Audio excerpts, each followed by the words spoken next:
There's a there's a friend I think of pretty much every week, and she's not in my life anymore. And we didn't have a blow up. We didn't fight. She's just gone. And I'm not quite sure what happened. Hi, I'm Ann Johnson. This is Ready to Chat, and it's Friday. So TGIF to you. Um, we're going to talk about when a friendship ends, and especially when the friendship kind of fades away. We're also going to talk about when the friendship is no longer healthy, what people refer to as toxic. That word, I think, has become cliche, but that's a way of putting it. When a friendship is no longer healthy for you. And I did a video on this, but I had a lot of feedback from it. So, in emails and comments. So, I wanted to bring it to you in the chat so we could talk about it. Um, do you have a friend who quietly drifted away? Yes or no? No names, just put it in the chat. Yes or no? I had a friend who quietly drifted away. Then I want you to think about, even if you don't put that in the chat, I want you to think about this friend. A certain I says yes. Welcome, a certain I. Um, I want you to think about that friend for a little bit. Was this a friend who made you feel good about yourself? Was it just a good friend who you lost touch with? Marie Gibbs says yes. She's had a friend drift away. And it can be a sad thing. I've had both the a good friend that's drifted away and a friend that wasn't healthy for me drift away. And both of them aren't any fun to have happen to you. You feel sad about both of them. It was upsetting in both instances. Yeah, a certain I. You only had work in common. And that's very common. That's very common to happen. I had that happen to me. There's um there's a quiet difference from a friend fading away. Oh, a certain I says she has been invited to her wedding in January. Well, she's still around. And Mary Zubak says hello. Hello to you, Mary. Um, Sometimes when your friend is fading away, like I said, it's not a big dramatic thing. It's just fewer texts, fewer phone calls. And when that happens, it's hard to grieve the friendship being over. It really is. This happens more. Losing friends, fading away happens more after 50. Why do you think that happens after 50? Why do you think friends why do you think friends tend to a certain I says hi Ann's mom. Yeah, Mary is my mother, so she's always in the chat supporting me. Thanks, Mom. So, why do you think it happens after 50? Well, a certain I brought it up. Friendships used to happen because of circumstances. If you have kids, you might pal around together, taking the kids to activities, doing activities in your house, going to school, room mothers.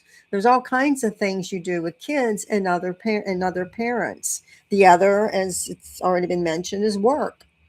You may have work friends and somebody you had lunch with every day or went to drinks with after work.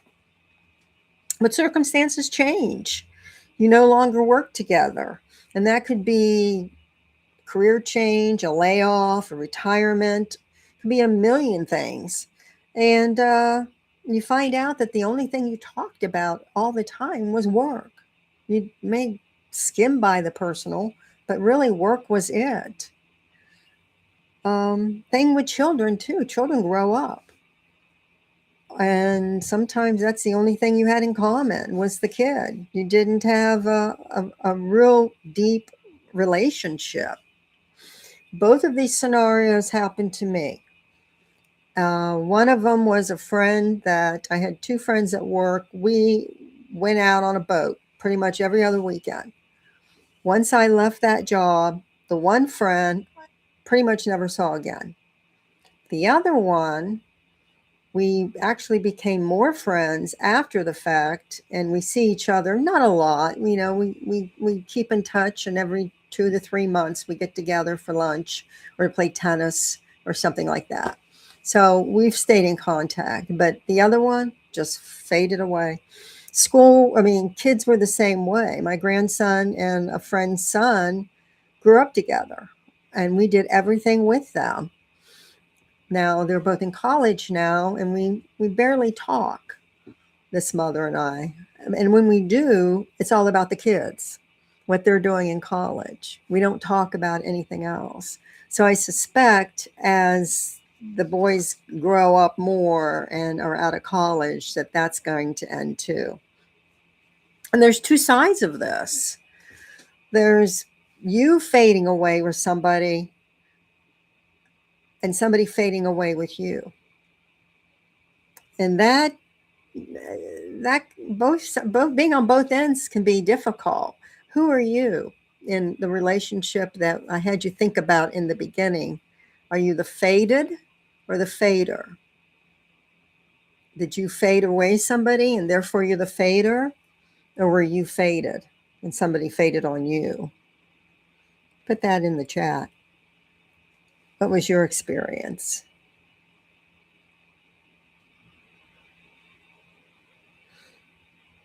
Sometimes there's guilt when you're the one who stopped trying, when you're the one who no longer calls or texts or anything like that. Especially if something goes wrong, if something goes bad with your friend, then you might feel some guilt about it. You know, that's when the I should have's happened. I know someone like that. Anytime something happens to a friend of theirs, I should have called more. I shouldn't have lost contact. I should have tried harder. Anyone else do that? If when a friend leaves because you faded from them, you were the fader. You know, and you got to think about it when that happens, regardless if you had been calling, texting, whatever happened to them was going to happen to them. Had nothing to do with you. That's ego on your part, frankly. You can't fix or take care of everything, even if you were contacting them all the time. So be kind to yourself. Not all friendships are made to last. Do you find that to be true?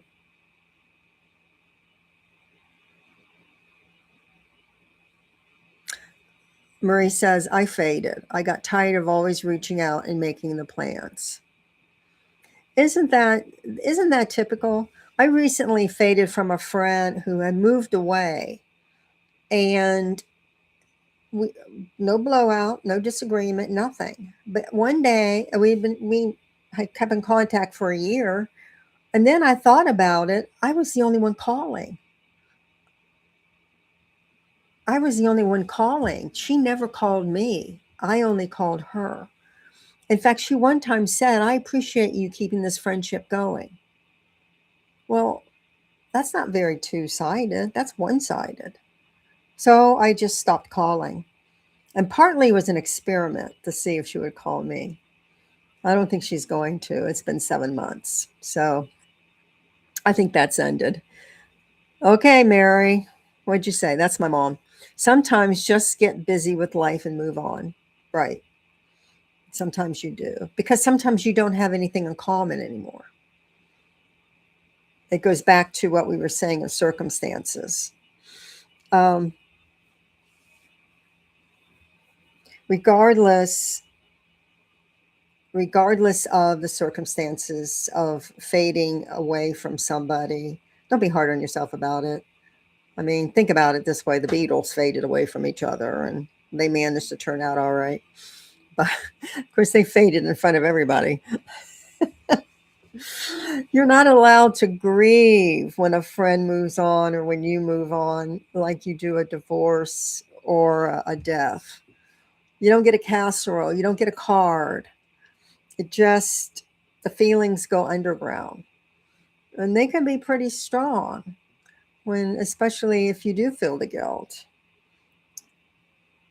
There's a sense of sadness, and that's okay. It's okay to be sad and upset about it. And then, as Mary says, you move on. There's also sometimes a sense of relief when a friendship ends. Has anyone ever felt a sense of relief because a friendship has ended? Put that in the comments. Has anyone ever felt a sense of relief? And sometimes you feel guilt about the sense of relief.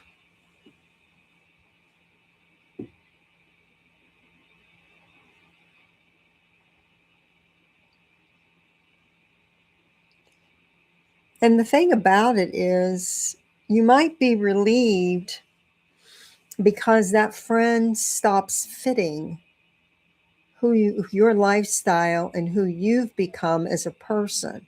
I mean, we go through a lot of growth in our 20s and 30s and 40s. By the time we get to our 50s, we know ourselves. We know what we like and what we don't like. And those people, especially those older friends, may not have grown in the same way. They may still want to go out. They may still want to do all kinds of um, still drink or still party, still go to dinner all the time, or which be expensive. And you may want to stay home and have game night. You may be more frugal and just want to make popcorn and watch movies at night, you know? Or maybe you're the one who wants to go out and your friend turns into a homebody and doesn't want to do anything. People change because as you're going through those decades, you develop your own likes and dislikes, and sometimes your friend doesn't have the same ones. Some doors, when a friend when you move on from a friend or a friend moves on from you, there are some doors that are closed and some you can reopen if you want to. But you need, either way, if you can't or you can, you need to make peace with that. That some doors are closed and some doors can be reopened. Most of the doors that I have had friends that faded away have closed. And not because I didn't want them to open again. It's just that there was no opportunity. And I think that happens a lot. Sometimes when a friend fades away, it's a rescue. Anyone ever think of it that way? That it's a rescue, especially if they were a difficult friend? I had a very difficult friend. It was hard being friends with her. I had to work at being friends with her. And I said it to my husband all the time. She's a very difficult person to be friends with. And then one day I caught myself saying it and thought, well, then why am I friends? If I have to work this hard to maintain the friendship and keep it going, why am I friends? And you know what I'm talking about. The friend who is always being honest with you, but in reality, it's just criticism. Does anyone else have a friend like that out there? They're being honest, they're being straightforward, but you feel terrible after they're done being honest and straightforward. How about the friend, and this was mine, you braced yourself before you had anything to do with her. You just kind of like were like, okay, I'm gonna get on the phone with her. She's calling and I have to talk to her. I mean, that's not a friendship anymore. That's not a friendship. That's a burden. That is somebody who's hurting you, not helping you. Not somebody who's treasuring you if they're always being critical and disguising it as something else. Have you ever had a relationship like that? Somebody who was critical and yet gave you I'll give you an honest opinion.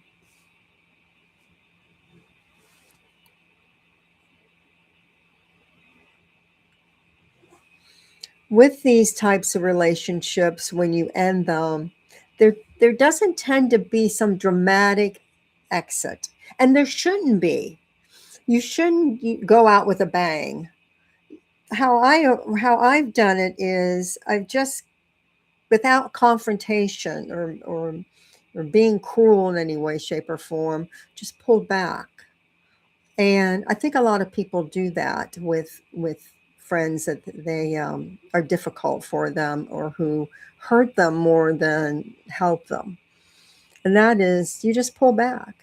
You don't make the phone call. You don't make the text. You answer theirs. They want to get together. Can't. I'm busy. You don't need to give an excuse. Just can't. I'm busy. If they push, just say, well, I've got some errands or I have to do some things. You're under no obligation to justify why you do or don't want to see somebody. Mary says, I had an old friend that became toxic to me, but I felt terrible when I hadn't reached out and she died unexpectedly. The I should have's that we were talking about earlier. And that's a tough one. That's a really tough one because they they didn't welcome you to begin with, I'm sure, or they wouldn't have been so toxic to begin with. There was a reason, be it jealousy, be it their own insecurities, many reasons why somebody is difficult or makes you feel uncomfortable. And I don't know.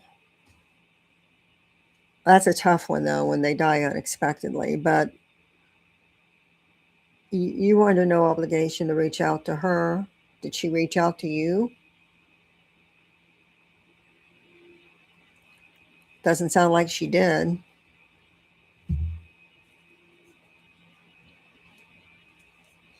But when you do pull back from a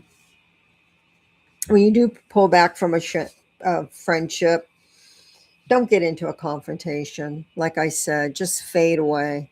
Just fade away because you're not going to win the confrontation if they're that difficult. And they're just going to make you feel bad. Never be friends with somebody who makes you feel bad because life is just far too short. I mean, that's a cliche comment, but it's a true comment. I can't think of any other way to put it. Toxic friendships don't always feel toxic. They don't always feel toxic. They feel normal because they've been normal for years. And in this case, where your friend passed away, that probably was how it felt too at first. They had been like that for years. And then one day the light goes on and you're like, I can't deal with this anymore. I just can't deal with it. And you stop calling.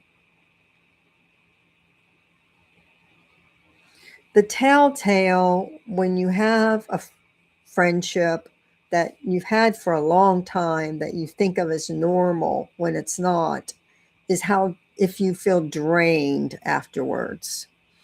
If you feel drained after you have been with or talked to a friend, that's probably not a good situation. Probably not a good situation at all. No one should make you feel bad about yourself. No one should be exhausting.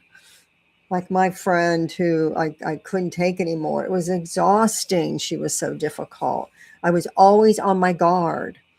And it's not worth it. It's not worth it. Mary says, right.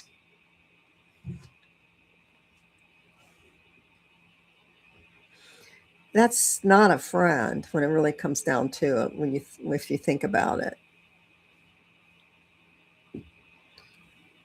Pulling away isn't cruelty. It's a boundary. You can pull back all you want, and what you're doing is you're setting up a boundary to them that you don't want them to cross. And they may not even recognize it. In fact, they probably won't, because they're probably in their own little world. But think of it that way.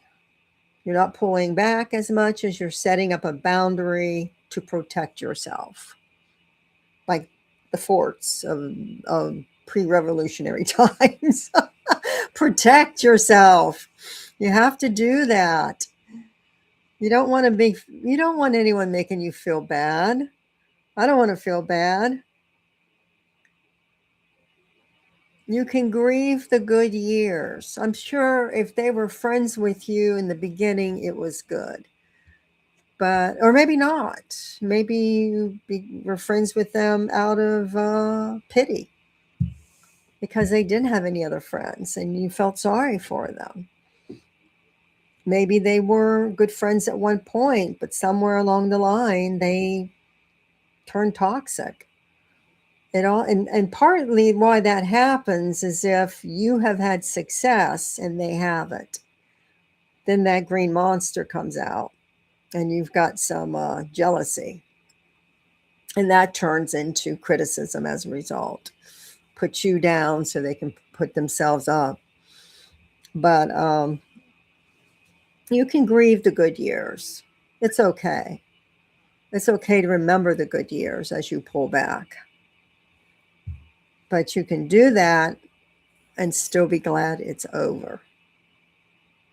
You can still be glad it's over and be sad at the same time. Because at one point they were your friend. And something just went awry over time.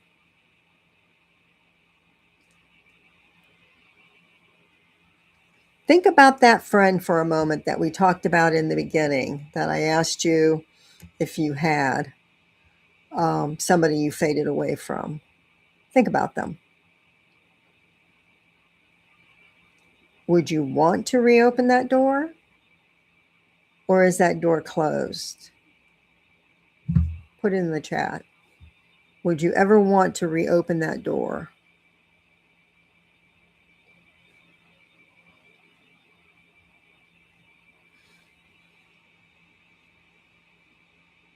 Or is it a grief to honor? So open the door or grief to honor.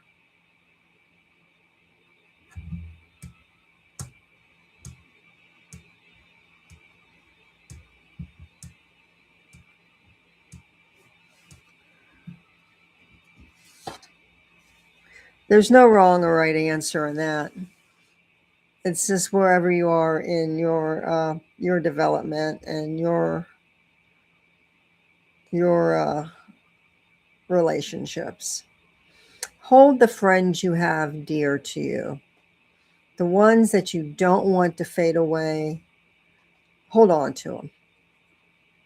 Friends are vital at our age. They're vital.